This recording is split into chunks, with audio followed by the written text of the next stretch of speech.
어제 오후 3시에 전국에서 모인 100여 명의 전국 각지 대표들께서 노무현 센터에서 2시간 동안 비상시국회의, 전국회의 한 2시간 동안 지난 행업 보고 드리고 앞으로 해야 할 일들 우리가 결정을 했는데 그 가장 중요한 그 결정의 내용 오늘 이제 선언문을 통해서 여러분들께 말씀드리고자 합니다. 그 후에 또 오후 7시에 MBC에 대한 그 언론 탄압에 항의하기 위해서 많은 그 축제가 한 3시간 동안 상암동 MBC 현장에서 있었는데 많은 또 관계자들과 또 시민들 함께 모이셔서 MBC를 지키기 위한 그러한 행업 함께 했습니다. 오늘 여러분들과 함께 고민하고자 하는 그러한 내용들, 핵심은 이게 우리가 박근혜 대통령 시절에 이게 나라냐라고 외쳤던 일이 있었는데 막 그때는 오히려 순진한 시대였고 지금은 너무 어이가 없는 그러한 그 대통령을 우리가 함께 일하고 있기 때문에 정말 말이 나오질 않습니다, 이제. 그래서 저희들이 호소하는 것이죠. 이제 공동체를 위해서 또는 선조들을 위해서 또 톨스토이의 말대로 너를 낳아주신 어머니, 아버지를 생각해서 그러한 무도한 짓 그만두고 그 대통령직을 내려놓는 것이 공동체를 위한 당신의 아름다운 선택이다. 이런 내용들을 우리가 뜻을 담아서 발표하고자 합니다. 저는 아침에 기도 올리면서 두 단어를 생각을 했습니다. 사필 규정. 우리 어려서부터 배우고 선조들한테 배운 교훈 아닙니까? 사필 규정. 모든 게 바르게 정리되어야 된다. 바르게 정리되기 위해서는 바로 윤석열 대통령 그 자리에서 물러나는 것, 이것이 선조들의 명령이고 시대 요청이고 우리 국민들의 또 바람이라는 이 내용을 저희들이 외치고 싶었고, 두 번째는 제가 그리스도인으로서 신자들과 함께 기도하면서 다짐하고 있는 내용인데 하느님께 대한 존재라든지 기도 내용 확실합니다만 가장 중요한 내용이 상선벌악. 착한 이에게는 하느님께서 상을 주시고 악한 이에게는 벌을 주신다. 이 상선벌악이 모든 종교의 핵심이고 또 그리스도교의 핵심이기도 합니다. 그리고 우리가 어려서부터 스승들께로부터 배운 교훈입니다. 이 윤석열 대통령을 비롯한 그 후배 검찰들, 동료 검찰들에게 얘기하고 싶습니다. 사필규정, 그 상선벌악, 스승들로부터 배웠던 그 교훈을 간직하면서 공동체를 위해서 아름답게 봉사해 주기를 바랍니다. 라고 호소하면서 여러분 모두 영육간 건강을 기원합니다. 올해는 1974년 10월 26일 자유언론 실천선언이 발표된 지 50년이 되는 해입니다. 그 당시 저희들이 유신체제 아래서 다른 많은 민주화 운동을 지향했던 분들과 함께 그 뜻을 모아서 노동조합을 결성하고 자유언론 실천선언을 했던 것은 오늘날 윤석열 정권의 이와 같은 비참한 모습을 보려고 했던 건 아닙니다. 수많은 민주화 운동을 통해서 또 자유언론 운동을 통해서 우리들은 우리 조국을, 사랑하는 조국을 민주주의와 언론 자유가 꽃피우는 그런 나라를 만들려고 노력을 했습니다. 그런 뜻에서 오늘 저희들은 참담한 마음을 가지고 이 자리에 섰습니다. 지금 우리 사랑하는 대한민국은 안팎에서 심각한 위기의 징후가 나타나고 있습니다. 이런 고발을 해야 하는 저희들의 가슴도 찢어지는 듯이 아픕니다. 윤석열 정권은 자신이 무슨 짓을 저지르는지도 모르고 나라와 국민들에게 재앙을 저지르고 있습니다. 자신의 권력을 지키는 데 유리하다면 모든 언론을 자신의 나팔수로 만들려고 억누르려고 합니다. 마지막 남은 공영방송 MBC의 목을 졸라 죽이려 들고 있습니다. 지난날에 박정희의 유신 권력이나 80년 광주 살력을 저질렀던 전두환의 오공독재가 어떤 말로를 맞았는지 똑똑히 기억해야 할 것입니다. 치욕스럽고 비참한 말로를 맞이하려는 것이 아니냐, 이렇게 경고합니다. 우리는 윤석열 정권도 그 위에 말한 정권들과 같은 길을 걷는 것을 바라지 않습니다.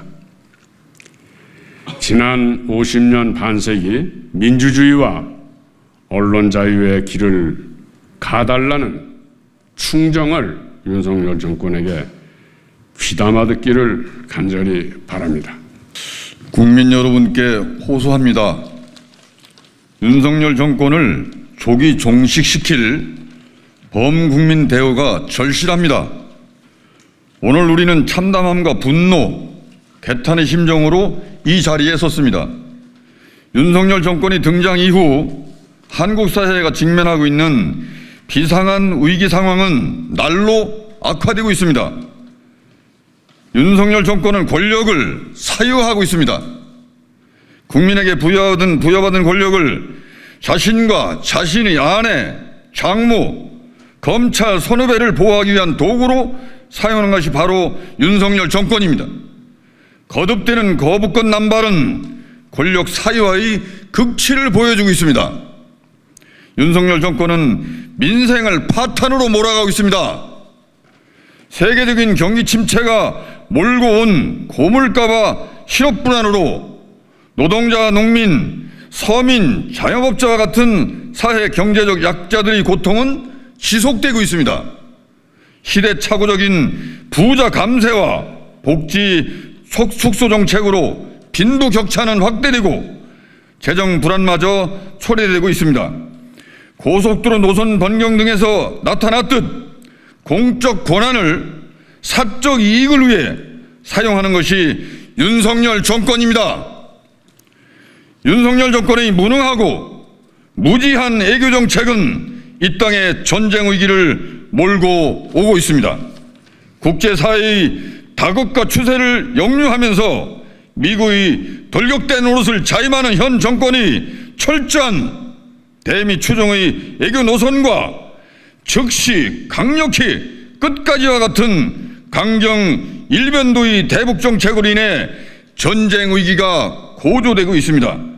9.19 군사합의 효력을 정지시키고 불필요한 대북 비난을 반복하면서 서해와 군사 분계선에서 사격 훈련을 감행하는 망동들은 한반도의 평화와 번영에 대한 의지와 능력이 없음을 여실히 증명하고 있습니다. 윤석열 정권은 대일 굴종 외교로 대한민국의 주권을 훼손시키고 있습니다. 100년도 더 지난 일에 무릎 꿇고 사과하는 일은 인정할 수 없다고 하면서 일본의 과거 범죄에 면죄부를 주려는 자가 우리 대한민국의 대통령이라는 사실은 도저히 납득하기 어렵습니다. 더 나아가 우리 영토인 독도를 호시탐탐 노리는 일본과 동맹을 맺으려는 자들이 집권 여당이라는 사실은 우리를 경악해 하고 있습니다. 급기야 일본 정부의 비상식적인 횡포로 한국 기업의 이익이 심각하게 침해받는 상황에서도 항의는커녕 변명을 대신해주는 어처구니 없는 대응으로 국가 위상의 추락을 자초하고 있습니다. 윤석열 정권은 총선의 민심을 역행하며 국민과 싸우려 하고 있습니다. 국민들은 윤석열 정권의 무능, 부패, 무도, 무법에 대한 경고의 의미로 총선 참패를 안겼습니다. 그러나 총선 이후에도 윤석열 정권의 안하무인과 적반하장은 지속되고 있습니다. 이제 국가적 재앙만을 몰고 오는 윤석열 정권의 국가 파괴 행위를 더 이상 두고 보고만 있을 수는 없습니다. 윤석열 정권에 대한 전면적 거부는 물러설 수 없는 시대적 요구가 되고 있습니다.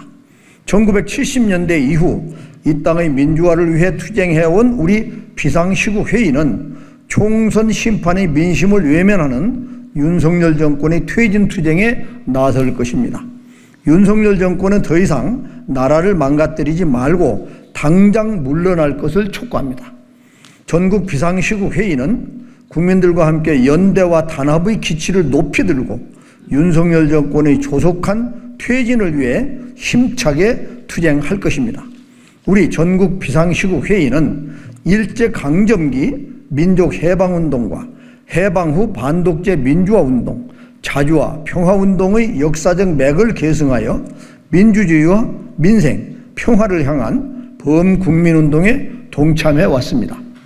우리의 투쟁은 더 정의로운 민주공화국, 더 좋은 국민의 삶이라는 내일의 역사를 향해 전진하려는 우리에겐 피할 수 없는 의무입니다. 국민 여러분께 호소합니다. 윤석열 정권을 조기 종식시킬 범국민 대오가 절실합니다. 지금의 엄중한 현실은 더 이상 사소한 차이로 윤석열 퇴진의 뜻을 같이 하는 제민주 세력의 연대와 단합이 늦춰지는 것을 허락지 않습니다. 윤석열 퇴진의 깃발 아래 굳게 뭉쳐 투쟁의 광장으로 나아갑시다. 지난 시기 우리 국민들은 부패하고 부정의한 폭압을 자행한 모든 집권자들을 의로운 항쟁으로 남김없이 권좌에서 끌어내려 왔습니다. 그 모든 민주 항쟁을 승리로 이끌었던 위대한 국민들과 함께 하려는 우리 전국 비상시국회의에게 한치의 주저함과 망설임도 있을 수 없습니다. 국민 여러분, 함께 손잡고 윤석열 정권을 종식시킵시다. 새로운 역사의 지평을 활짝 열어 제낍시다.